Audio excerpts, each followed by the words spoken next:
en un primer momento queremos enfocarnos en que, para también, si ustedes tienen la propuesta, no sé si la pueden ir revisando en lo que es el celular, quienes las tengan impresas, también de repente pasar el dato de que la Constitución está siendo entregada en Villasencio, ¿ya?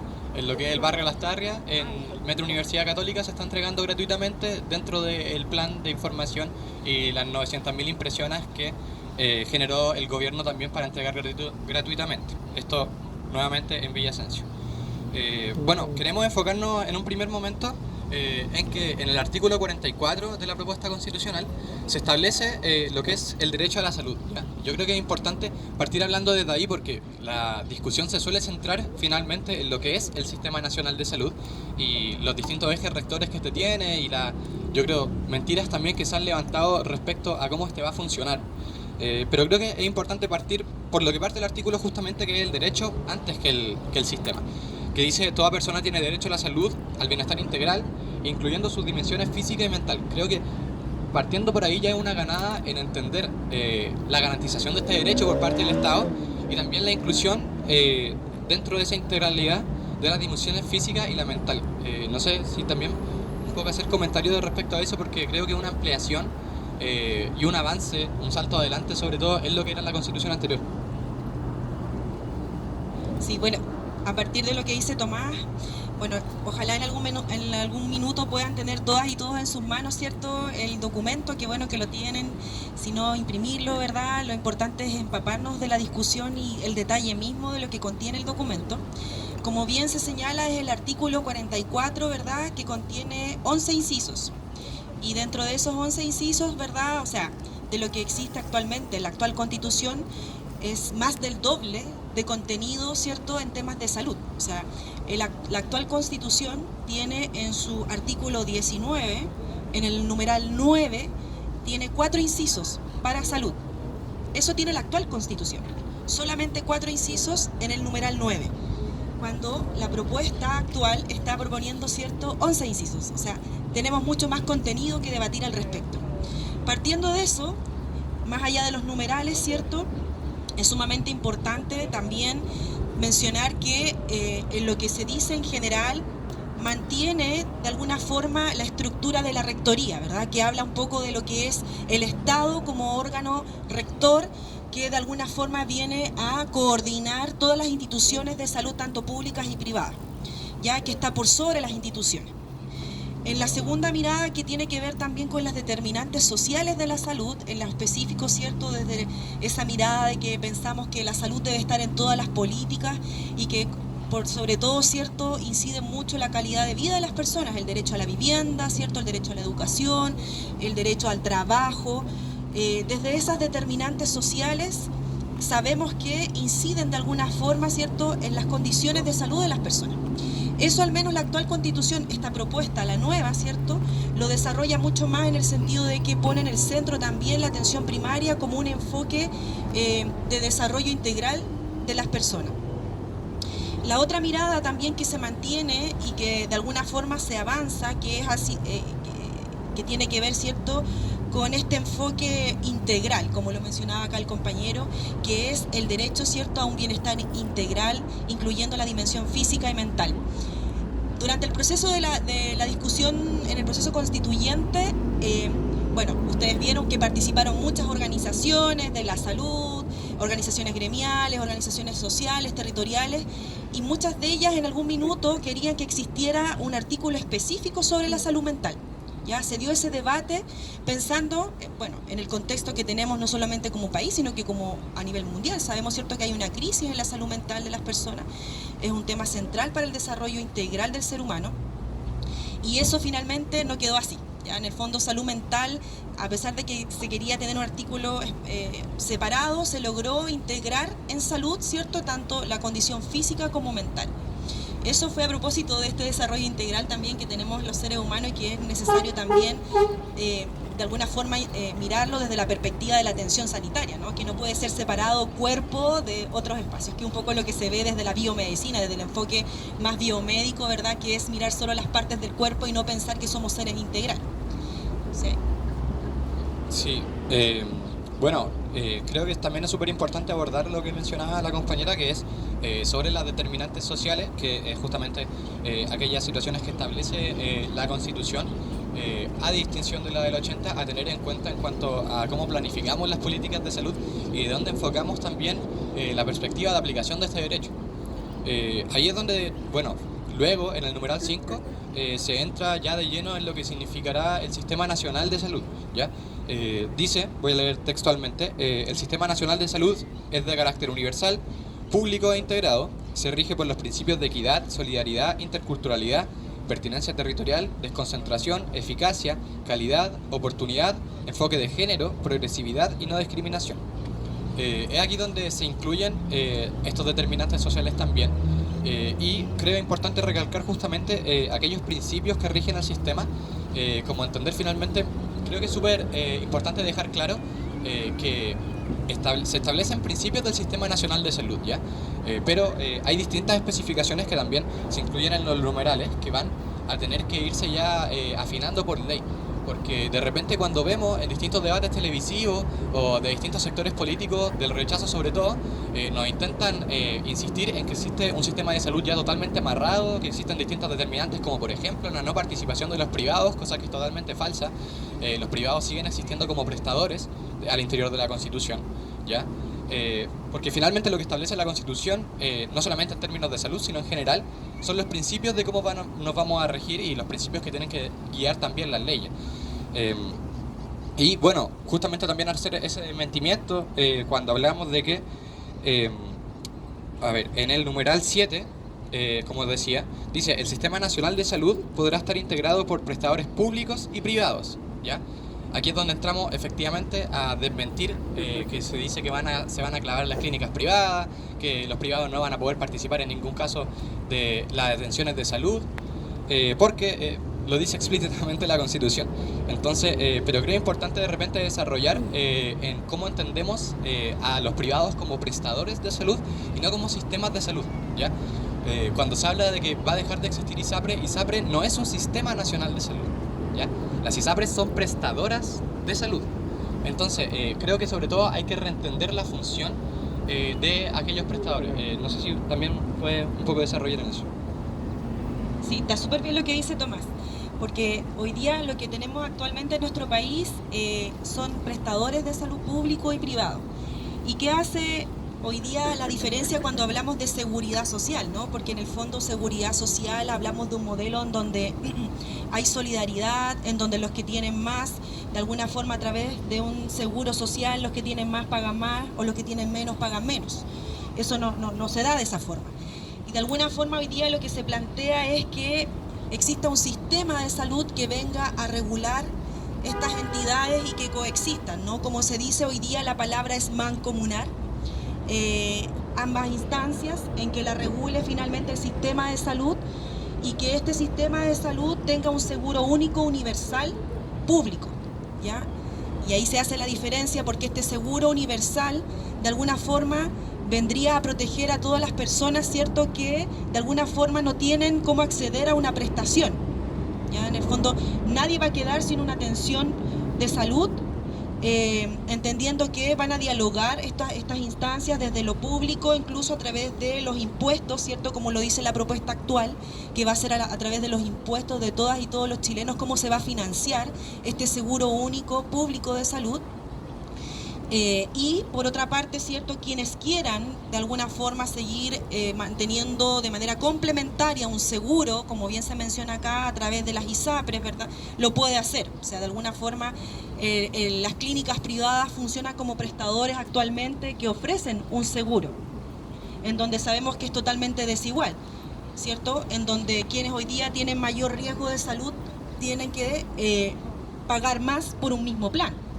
En el fondo tenemos adultos mayores, mujeres en edad reproductiva, ¿verdad?, que son de mayor riesgo, y las personas con enfermedades crónicas. Esas personas tienen que pagar hoy día mucho más por el mismo plan que una persona sana que paga mucho menos.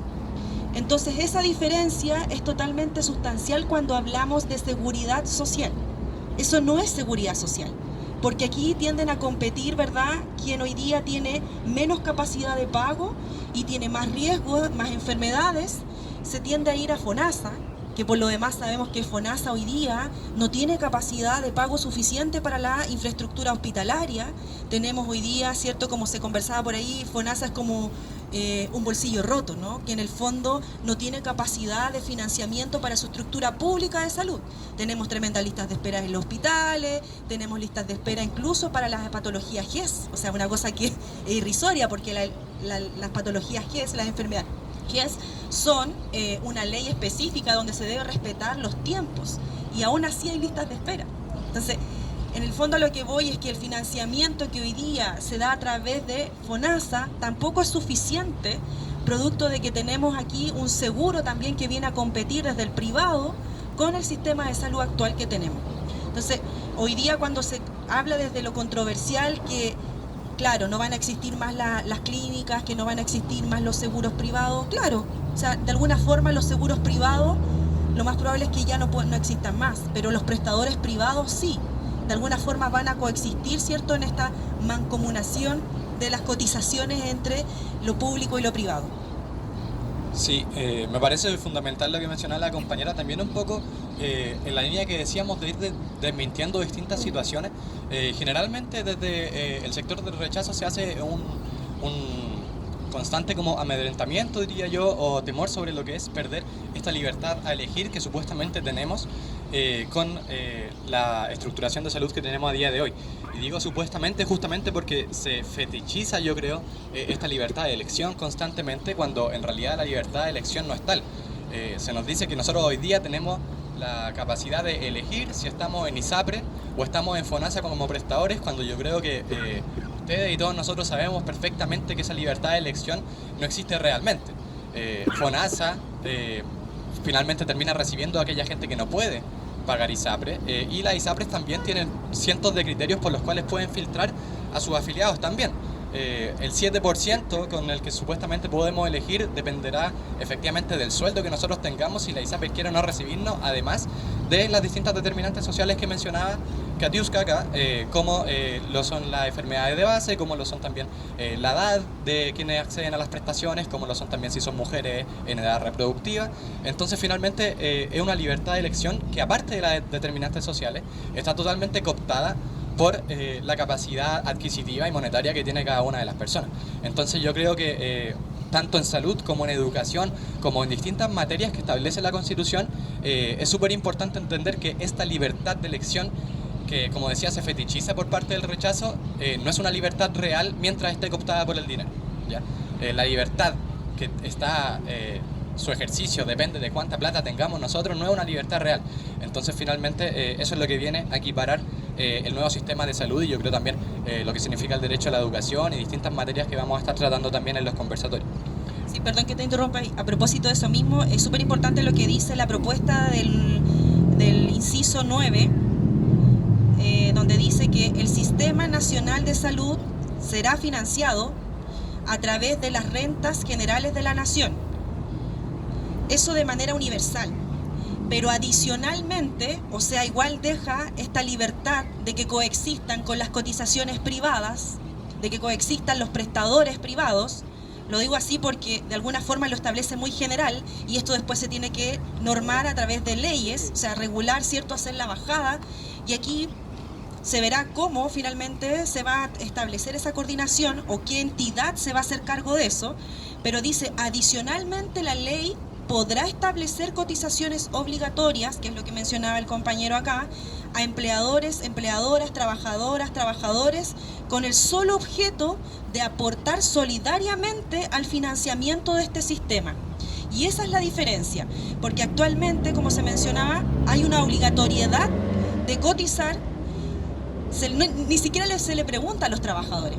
Ya de manera obligatoria nos restan de nuestro sueldo mensualmente para donde no sabemos dónde va, a quién va, a una entidad, y todos los meses nos descuentan sin preguntarnos. Y para las personas sanas que finalmente nunca ocupan, en el caso del privado, ¿cierto?, las personas sanas que nunca ocupan su seguro, tienen además a veces excedentes, ¿no? Y esos excedentes, ¿para dónde van? Entonces, es algo que hoy día no está regulado. Y de alguna forma, en este inciso número 9 se viene también a regular estas cotizaciones privadas, que de alguna forma establece también que tiene que haber un financiamiento, ¿cierto?, solidario dentro de este sistema, pero que lo que va a ser la vía principal de financiamiento para la salud es a través de las rentas generales, ¿cierto?, de todo el país. Eso es muy importante porque esa es la parte medular del financiamiento de nuestro sistema de salud para la nueva Constitución. Sí.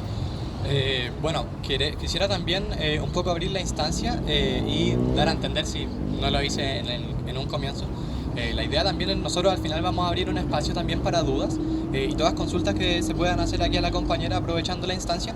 Entonces la idea es que si en algún momento surge alguna pregunta, consulta que quieran hacer, tanto de las cosas que hemos mencionado como de las que no, también pueden traer ustedes dudas personales.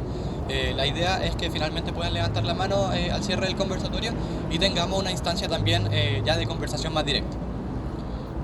Me interesaría ahora, compañera, pasar a lo que significa el artículo 61, que es finalmente el artículo en el cual la compañera también trabajó con las distintas organizaciones de la salud para poder establecer lo que significan los derechos sexuales y reproductivos. No sé si ahí tú puedes contarnos sobre ese artículo, cómo fue un poco también el proceso de instalar la iniciativa popular de normas, la recolección de firmas y finalmente que llegue también a la propuesta constitucional.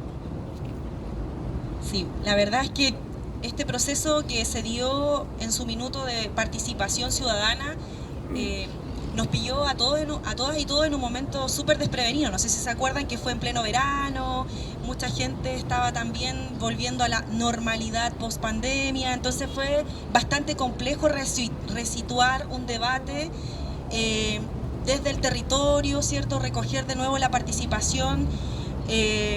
Y de ahí surgen estas iniciativas de norma en donde además tuvieron que votar en último momento, porque además habían exigencias, habían requisitos, entonces fue bastante complejo. Decir que efectivamente desde la Asociación Nacional de Matronas y Matrones de Chile, que tiene un enfoque feminista, interseccional, pluralista, inclusivo, se decidió ingresar una iniciativa de norma porque nos dimos cuenta que el debate, sobre todo en salud, está situado, como bien pudimos verlo, ¿cierto?, en lo que es lo estructural, el financiamiento, la rectoría, el modelo, pero aún así no hay un cuestionamiento todavía en cómo funciona nuestro actual sistema de salud, que es con un enfoque de derechos humanos, ¿cierto?, con un enfoque de género, de una mirada respetuosa, que un poco también viene a ser la crítica a cómo funciona actualmente el modelo biomédico, en donde hay un maltrato y donde no se respeta, ¿cierto?, a las personas de una manera digna. Y en ese sentido nosotras decidimos, con un enfoque también integral y feminista, levantar una iniciativa de norma que viniera a integrar esa mirada, una mirada, ¿cierto?, de una atención en salud con ese enfoque. Y lo trabajamos con organizaciones como OVO Chile, que es el Observatorio de Violencia Obstétrica, porque pensábamos que era necesario mencionar la existencia de la violencia obstétrica y erradicar la violencia gineco-obstétrica. Trabajamos con organizaciones como Parirnos, ¿cierto?, organizaciones feministas que estaban de acuerdo con instalar la necesidad en salud con un enfoque, ¿cierto?, feminista, interseccional y pluralista. Entonces juntamos más de 15.000 firmas en menos de una semana. Nos desplegamos por todo el territorio, fuimos a regiones, generamos códigos QR, pegamos en los baños, etcétera, hicimos una campaña titánica, pero se dio también con mucha fuerza porque era una necesidad instalada y que luego esta se aprobó en la Comisión de Derechos Fundamentales, fue aprobada también con el apoyo de las y los convencionales y claro, lo que se hizo después fue, no sé si ahí me pueden apoyar con el nombre legislativo. Armonizar, pero más que armonizar, porque armonizar fue lo final, pero antes cuando se juntan, ahí si Raúl me puede ayudar, cuando se juntan las iniciativas tenía otro nombre, bueno, no sé cómo se llama, pero bueno, hubo en esta instancia en donde se juntaron todas las iniciativas que habían pasado la primera fase, que habían sido aprobadas y que habían reunido las 15.000 firmas. Entonces nos juntaron con la iniciativa que lideró, que juntó más de miles de firmas, la del aborto libre, ¿verdad?, la iniciativa de la autonomía de los cuerpos y el derecho a decidir, y también la de la educación sexual integral. Fueron solo 3 iniciativas en el ámbito de los derechos sexuales y reproductivos, solo 3 iniciativas que quedaron dentro del proceso constituyente. Y eso para nosotras fue de mucha significancia porque en el fondo estaba integrado entre la demanda de la autonomía de los cuerpos a decidir, la educación sexual integral y por otro lado, cierto, el enfoque de género en la salud para una atención integral. Entonces, esto quedó en el artículo 61, a pesar de que nos hubiese gustado que quedara integrado en el artículo 44 también, que es el artículo de salud, porque para allá queríamos ir, pero claro, se hizo un apartado específico de los derechos sexuales y reproductivos y lo que quedó, nos juntamos con las organizaciones, nos reunieron para acordar, muchas también no estábamos de acuerdo con algunas cosas, nos bajaron algunas cosas, fue como, ahí fue bastante conflictivo porque lo han dicho también incluso los mismos convencionales, o sea, la actual constitución tiene cosas que a ellos les hubiese gustado que quedaran y hay otras cosas que no les gustan. Pero eso es parte de la democracia, ¿no? Saber transar, flexibilizar y decir, bueno, me tocará ceder con este punto, pero avancemos con el otro. Entonces ahí quedó integrado y donde más nos representa desde la iniciativa que nosotras presentamos en el inciso número 2, en donde dice que el Estado garantiza su ejercicio sin discriminación con un enfoque de género, inclusión y pertinencia cultural, así como el acceso a la información, la educación, salud y a los servicios y prestaciones requeridos para ello. Y acá dice, asegurando a todas las mujeres y personas con capacidad de gestar las condiciones para un embarazo, una interrupción voluntaria del embarazo, un parto y una maternidad voluntaria y protegida. Asimismo, garantiza su ejercicio libre de violencia y de interferencias por parte de terceros, ya sean individuos o instituciones. Aquí habla de todo tipo de violencia, ¿no? Nosotras queríamos que quedara violencia obstétrica, pero ahí ya lo tuvimos que ceder y dijimos ya, bueno, ya. Pero de alguna forma esto viene, ¿cierto?, a resituar los derechos históricos de las mujeres en la atención integral.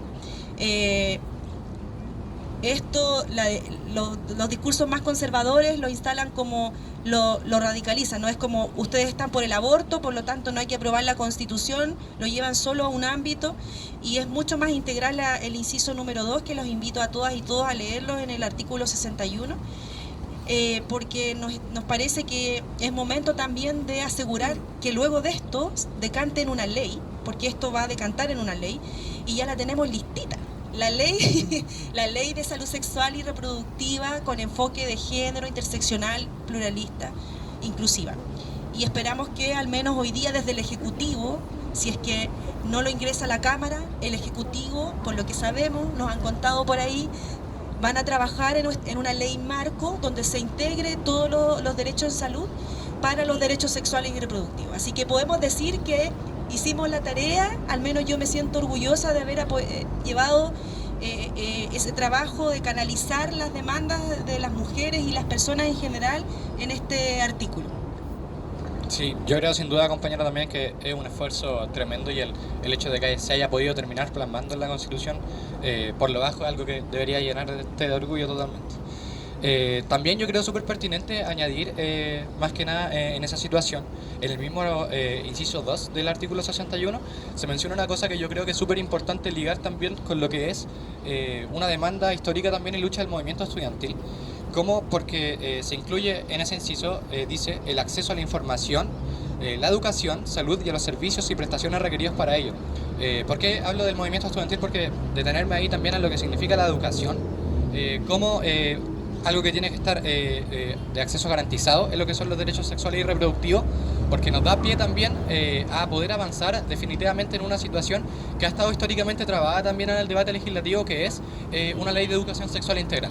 Entonces, el poder tener este inciso y esta especificación con rango constitucional abre totalmente el debate para poder avanzar en esas lógicas y demandas que ha tenido también el movimiento estudiantil para poder incluir estos contenidos en el aula, tanto a nivel secundario como universitario. Entonces, el poder, como decía, incluir esto de manera constitucional nos da mucho más piso y mucha más garantía también, como decía, para poder abrir ese debate y para poder finalmente concretar esta demanda que significa una ley de educación sexual integral. Y lo importante de lo que dice acá es, claro, plasma la educación sexual integral y sobre todo las decisiones informadas. En el fondo, como se dice acá, el derecho, el acceso a la información es fundamental. O sea, para poder tomar decisiones sobre mi propio cuerpo, sobre todo desde el enfoque sanitario, es relevante el acceso a la información. Y eso al menos va a estar garantizado en la Constitución. O sea, cuántas veces también se transgrede desde esa perspectiva, y lo dice acá, ¿cierto? Las interferencias por parte de terceros en mis decisiones producto de no tener toda la información a la mano. Y eso es importante igual que esté plasmado en la Constitución. Sí. Bueno, vecinos, vecinas, vamos un poco también cerrando el espacio. La idea sería que ahora quienes tengan dudas o consultas pudieran por favor acercarse, tomar el micrófono también para hacer consulta a la compañera. Dudas. Sin timidez.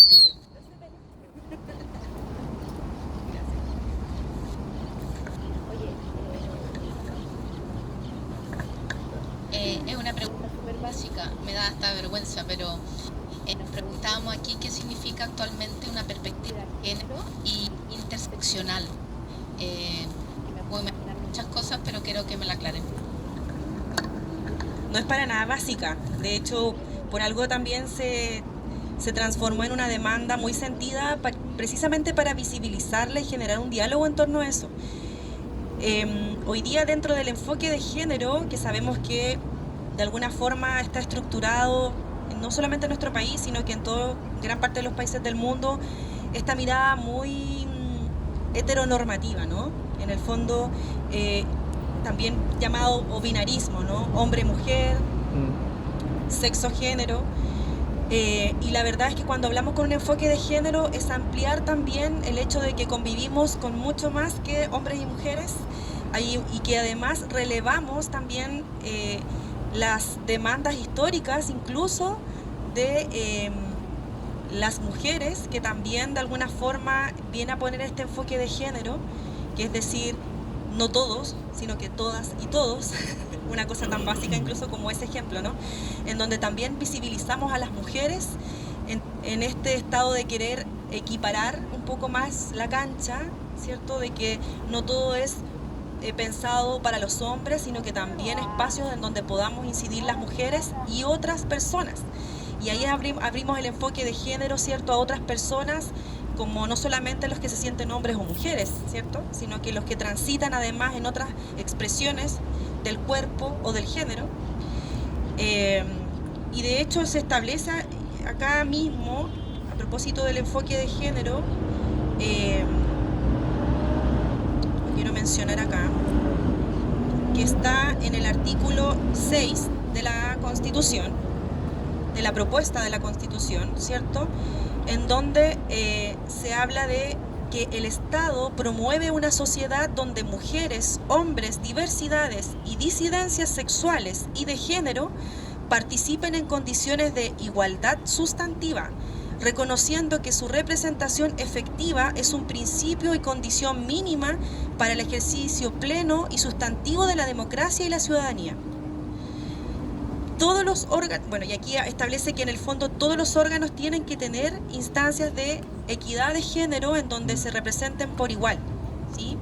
De hecho, a propósito de eso, esta es la primera constitución en el mundo y la única en su especie que tiene hoy día una constitución paritaria, y se habla de paridad desde la equidad de género, en donde se visibiliza por igual el trabajo de hombres o mujeres y demás personas. Y de la interseccionalidad, en el fondo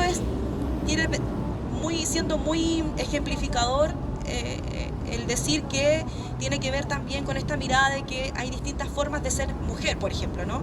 Que es mujer del sector rural, mujer de pobre, mujer campesina, mujer trans, o sea, todas las determinantes sociales, ¿no? Lo que significa hoy día ser una mujer que es mujer mapuche, del sector rural, trans, o sea, desde esa interseccionalidad que hoy día de alguna forma es mucho más, ¿cierto?, de lo que nos imponen la normativa de estructura del Estado o de los estados, que es pensar que nos desarrollamos de una forma estructurada desde la normatividad. Somos mucho más que eso, ¿no? Nos cruza toda esa interseccionalidad, incluso la clase. O sea, desde la interseccionalidad yo puedo decir también que una mujer pobre también de clase baja es parte de su interseccionalidad, ¿sí? No sé si me explico con eso. ¿Alguien más?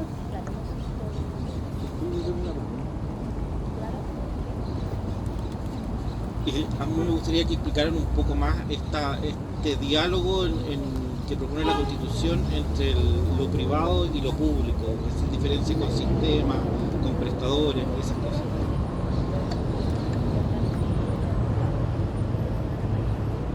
Sí, lo que pasa es que lo que tenemos actualmente en nuestro país son dos sistemas que compiten entre sí, ¿sí? Un sistema público y privado. Y en el sistema privado hay prestadores privados que además ofrecen seguros privados. Y es un modo de financiarse además a través de cotizaciones, como lo mencionábamos acá, por ejemplo, obligatorias para las personas, ¿cierto?, que no cotizan en FONASA, obligatoriamente terminan cotizando y pagando desde su bolsillo, ¿cierto?, un seguro de salud.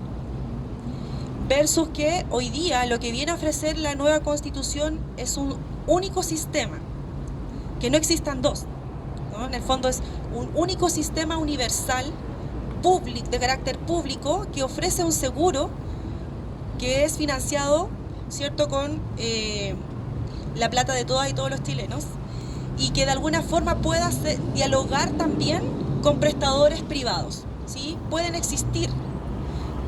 Y que en este caso también las personas que decidan pagar un seguro complementario a través de estos prestadores privados lo pueden hacer. Pero será el Estado quien hoy día vendrá a regular a través de alguna entidad en donde la prioridad sea este seguro único universal a través, ¿cierto?, de los impuestos. No es hoy día que coexistan dos sistemas como FONASA, ¿cierto?, un sistema público FONASA, sistema privado ISAPRE, sino que hoy día lo que se propone es que exista una única cotización, un único pago general a través de los impuestos. Y será la persona quien decida, ¿cierto?, cotizar de manera privada a través, ¿cierto?, de un seguro complementario. Y aquí es lo importante de destacar que este sistema establece un seguro público. Toda persona que no tiene cómo pagar una cotización puede estar cubierto a través de este seguro único, que se habla también que va a ser a través de aportes solidarios del mismo sistema, o sea, como un pozo común.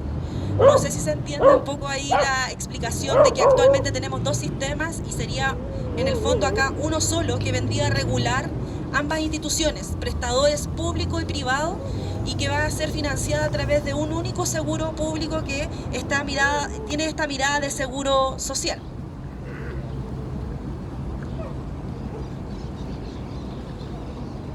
¿Una pregunta más?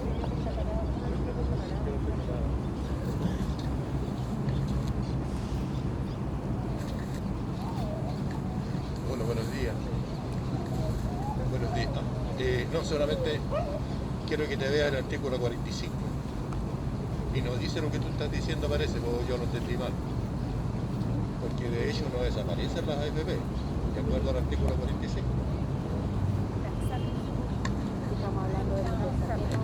No estamos. El sistema de seguro social para. Claro, lo que pasa es que es diferente las AFP con las ISAPRES.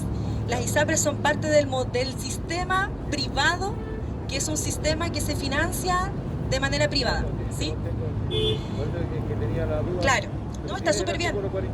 Exacto. Lo que dice acá el artículo 45, en su inciso número 1, ¿verdad?, dice: toda persona tiene derecho a la seguridad social, fundada en los principios de la universalidad, la solidaridad, que es un poco lo que apuntaba con esta solidaridad a través de este seguro único universal que va a ser, en el caso de salud, ¿cierto?, financiado a través de este sistema.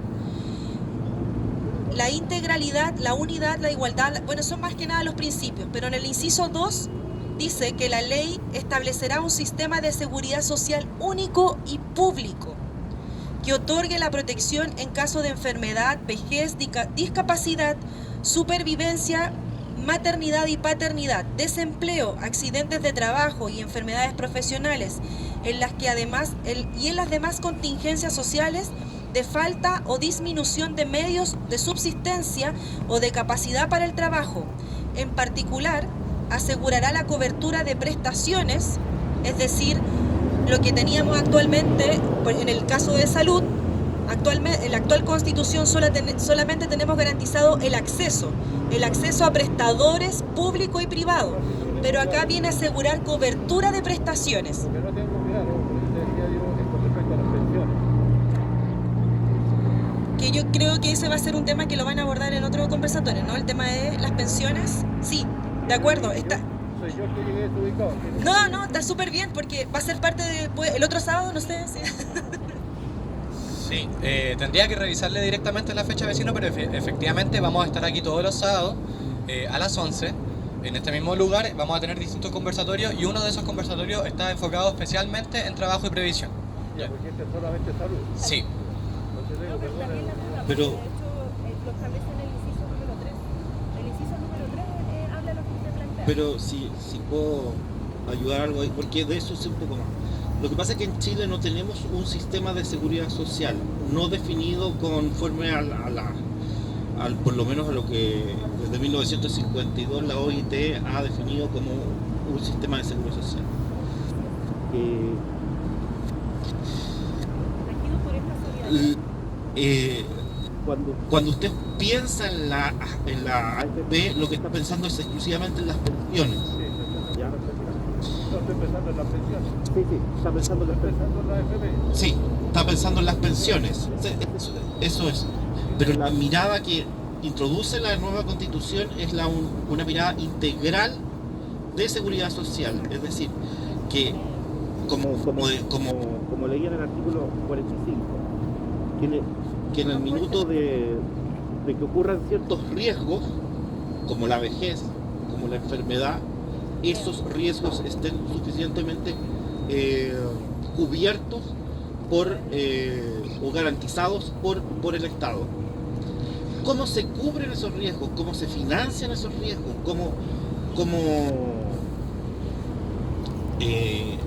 ¿Cómo esos riesgos son satisfechos? Es una cuestión que tiene que determinar la ley. Sí, ahí incluir, sí, justamente también ese financiamiento también, aparte de la especificación de cotizaciones, que como bien decía tiene que establecerse por ley, de todas maneras en el inciso 3 también del artículo 45 se menciona que se financiará por trabajadores, trabajadoras, empleadoras y empleadores a través de cotizaciones obligatorias y rentas generales también de la nación. Entonces, Ya, pero a la final te fuiste el artículo 45, y la duda que me queda es que realmente todo lo define la ley después, no la constitución, todo queda en manos de o sea, hay marcos importantes sí definidos. Y ahí queda la duda. Sí, por eso es importante. Está claro, es un todo. Claro, va a ser parte del debate y por eso es importante ahí saber quiénes legislan. Por eso me interesa ese artículo, el 45, porque realmente, De acuerdo. de acuerdo a lo que yo me leí, a lo que yo entendí, no me dice nada con respecto a lo que yo entendí. O sea, claro, O sea, lo que establece en el inciso número 3, Y ahí quedamos. pero en el artículo 45, en el inciso número 3, dice que los No, si me lo leí entero, si lo Sí, tengo me en imagino. clave, si- Dice que, mira, bueno, lo tengo aquí en la Constitución, no pero- van a poder ser destinados dice que seguridad social, dice, no podrán ser destinados a fines distintos que el pago de los beneficios que establezca el sistema. En el fondo, que no exista el espíritu lucrativo, ¿no? Que sea para seguridad Eso, social. Lo va a determinar la ley y esa es la duda que me queda. ¿No? sí, Eso pero, estoy diciendo. ¿sabe? Yo creo que lo que pasa es que es algo muy distinto el marco que da la Constitución, porque tiene que discutirlo la ley, a lo que tenemos actualmente. Yo creo que si uno recuerda, por ejemplo, cómo operaban las antiguas cajas de compensación, las cajas de ahorro público, No me digas eso, si yo vengo de esa generación, así que yo no entiendo ya, nada. pero ¿se acuerda usted que las cajas, por ejemplo, también tenían fondos, y esto lo peleaba Había cada varias sector, sí, para construcción de vivienda? Si usted es vecino de acá, por ejemplo, donde yo vivo acá por el sector de la Tadía, todo eso fue una población que construyó el Banco del Estado para sus trabajadores. ¿Por qué? Porque las cajas estaban en la lógica de la seguridad social, es decir, de la contingencia también, por ejemplo, de vivienda. Entonces, eso es lo que esa es la gran modificación que está introduciendo en el sistema, que tengamos que pensar ahora en seguridad social y no en términos de ahorro, que en la vejez nuestras no solamente nuestra pensión está asegurada, sino nuestro acceso a la vivienda, nuestra salud esté asegurada, etcétera, etcétera. Esa es la diferencia con el sistema que tenemos ahora. Y hoy día lo único que tenemos en realidad es un sistema de ahorro para la vejez, nada más, no de seguridad social.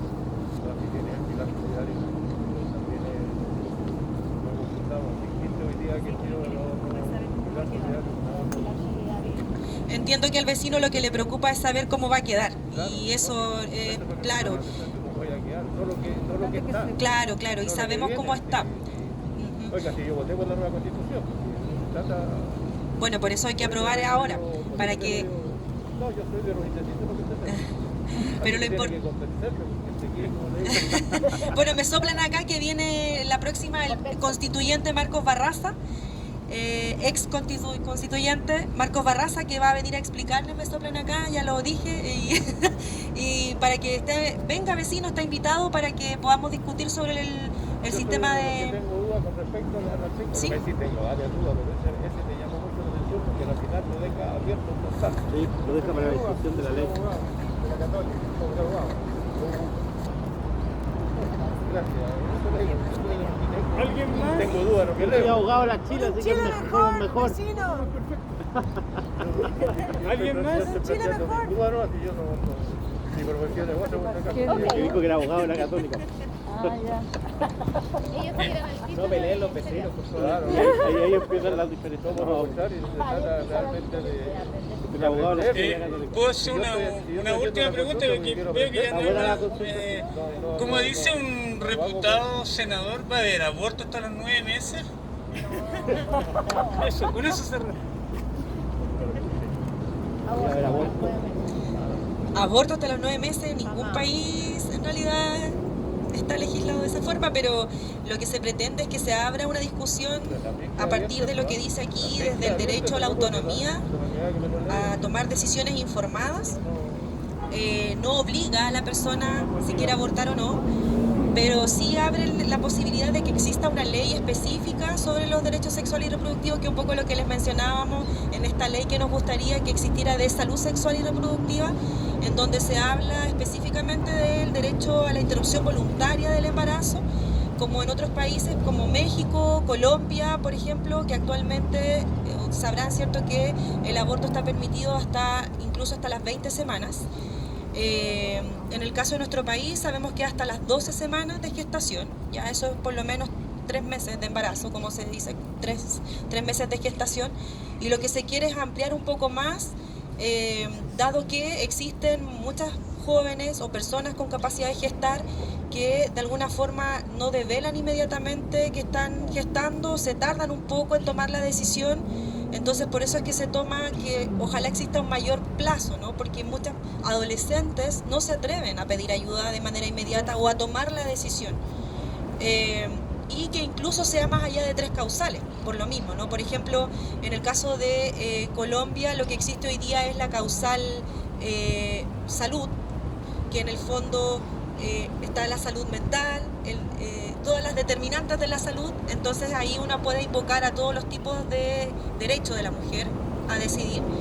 En el caso de Ciudad de México, lo que se hace es, claro, en México es diferente porque es por estados, entonces tienen diferentes edades gestacionales, pero eso está sujeto al debate. O sea, lo importante es que aquí las personas que se embarazan sean las que tomen esa decisión y que no sean, perdón que lo diga así, pero los hombres que ni siquiera gestan. Entonces creo que es importante pensar que este debate está situado con un enfoque feminista.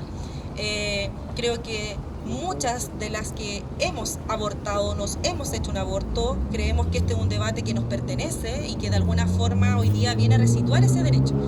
Entonces, ahí hay que discutirlo con la evidencia científica también, ¿no? En el fondo, obviamente, con 9 meses nadie va a abortar, pero sí creo que debiera ser por lo menos, si me preguntan, yo creo que hasta las 20 semanas, ¿ya? Que eso es por lo menos 5 meses. ¿Ya? Se puede hacer, y creo que eso también ayudaría a muchas personas que hoy día reproducen el círculo de la violencia, de la pobreza, así que es un debate que hay que dar. En relación a eso, quería decir 2 cosas.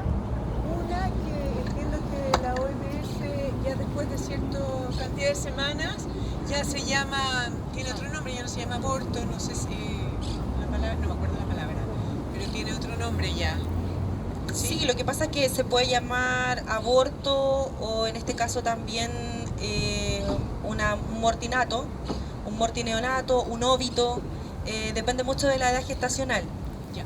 Y lo otro que quería comentar es que si también resguarda todo lo que es la prevención del aborto, ya sea con la píldora, todo lo que significa toda la tecnología médica que hay ahora para prevenir un embarazo, todas las pastillas, claro. Si hay también un cuidado de eso y no solamente esperar a llegar a un embarazo ya tantas semanas, ¿se toma recuerdo de eso también o no? O sea, lo que nosotros, la propuesta que queremos que se trabaje hoy día desde el Ejecutivo para que lo presente en la Cámara, queremos que el Ejecutivo presente un proyecto de ley de esto específicamente.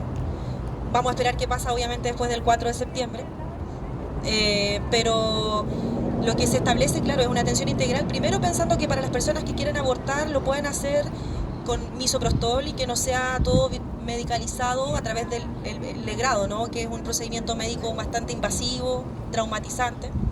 Eso por un lado. Y por otra parte, la prevención primaria es importante, o sea, en el fondo la anticoncepción universal, que también lo detallamos ahí, que sabemos que hay sectores rurales muy alejados que no tienen acceso oportuno a la anticoncepción. Claro, y por eso también va de la mano con la educación sexual integral desde la primera infancia, ojalá llegar a tiempo del inicio de la actividad sexual, que no tengamos que llegar tardíamente cuando ya hubo relación sexual sin doble protección, porque además no solamente prevenimos el embarazo, sino que queremos prevenir las infecciones de transmisión sexual a través del uso del condón. Entonces es toda una lógica que tiene que entrar por los colegios y ahí viene de la mano también esta idea de educación sexual integral y que muchos otros sectores conservadores dicen que queremos hipersexualizar, ¿cierto?, a las y los jóvenes cuando en realidad es entregar las herramientas para poder prevenir embarazos no deseados. La pastilla el día después sin duda tiene que estar más a la mano de manera asequible y que no sea que esté entregado solamente en las urgencias de los hospitales o en la atención primaria, depende mucho de la matrona que quiere o no entregarlo. Entonces esto tiene que estar normado también en caso de que haya una violación a ese derecho a poder acceder a la anticoncepción de emergencia. Muchas mujeres de los sectores rurales terminan teniendo muchos hijos todavía producto de que no tienen el acceso universal a esos métodos. ¿Existe una barrera? Sí. Entonces eso es un poco lo que queremos también ir subsanando. De alguna forma también que el modelo de atención se haga cargo de eso y que no sean estos activismos que son parte de eso, pero que no sea el activismo, sino que sea el Estado quien hoy día garantice ese acceso. Se aprenda de países también que ya lo tienen. Como Argentina. Yo viví en Bélgica un tiempo, mi marido trabajaba en una clínica y llegaban cabras de 15 años con el cuarto, quinto aborto. Sí. Bélgica, un país desarrollado. Entonces ojalá también aprendamos de eso. Exacto.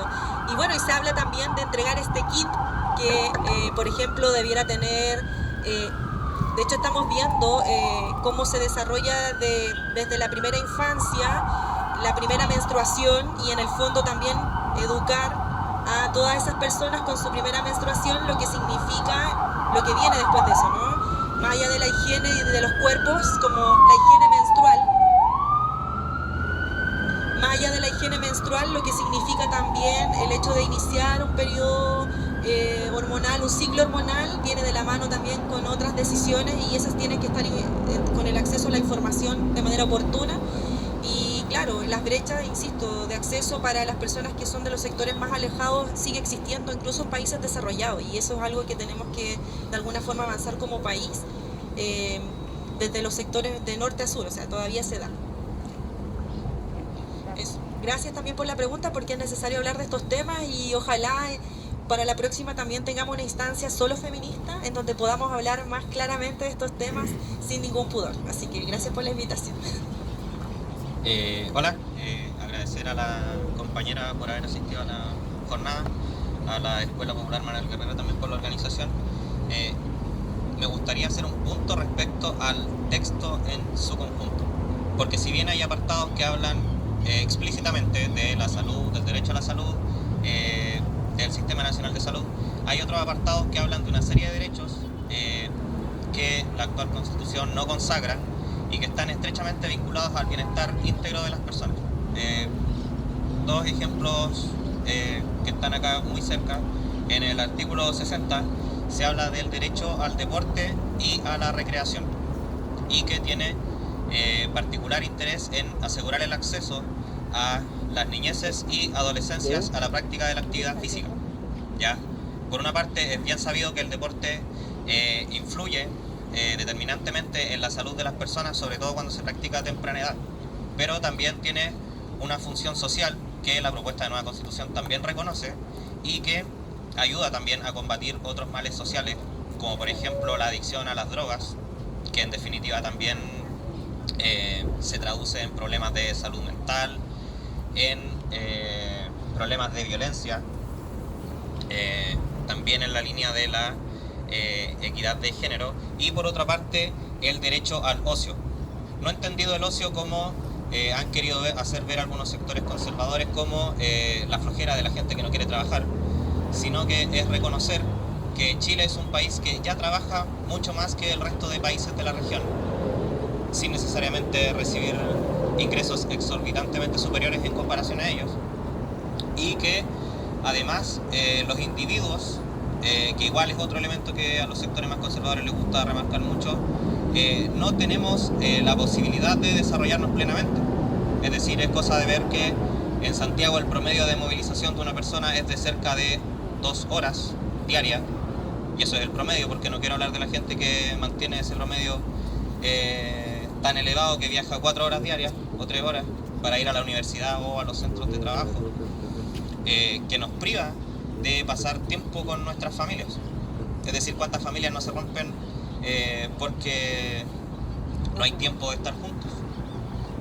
Igual, otro elemento que me parece relevante es que cuando se habla de la salud mental se aborda el enfoque comunitario. Y aquí, perdón la autorreferencia, yo soy una persona que fue criada por su abuelo, entonces la situación de la tercera edad me es muy cercana y me preocupa demasiado.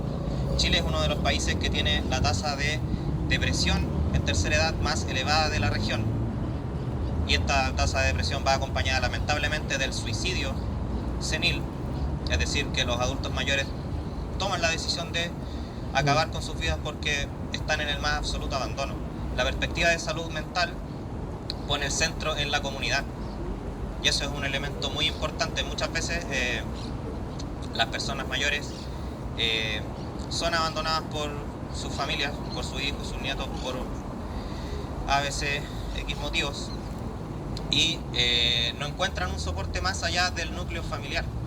Entonces, igual es relevante destacar que la propuesta pone énfasis en la comunidad como un soporte para el pleno desarrollo de todos nosotros, más allá de el hecho de que podamos ser agentes de la producción, que es lo que resulta relevante ahora.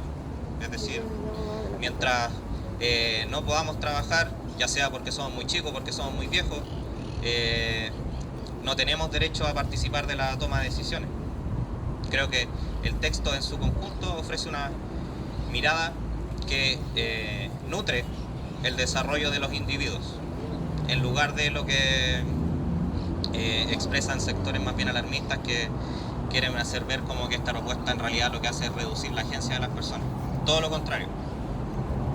Sí, estoy de acuerdo. ¿Cómo es tu nombre, compañero? Francisco. Francisco, porque además lo que dices tú, desde esto mismo que se establece acá, vinculado al derecho al ocio, el derecho como al desarrollo integral, incluyendo la actividad física, es lo que se menciona incluso esto desde la autonomía, incluso como me refería en el artículo de los derechos sexuales y reproductivos, que también está vinculado ese derecho a la autonomía de los cuerpos, desde lo que significa también, por ejemplo, el derecho al placer, a disfrutar, porque siempre se ha mirado que finalmente los cuerpos somos desde una mirada desde lo reproductivo o lo productivo, ¿cierto? Desde esta mirada, desde la economía del cuidado, que es hoy día el producir para otros, para que funcione el sistema.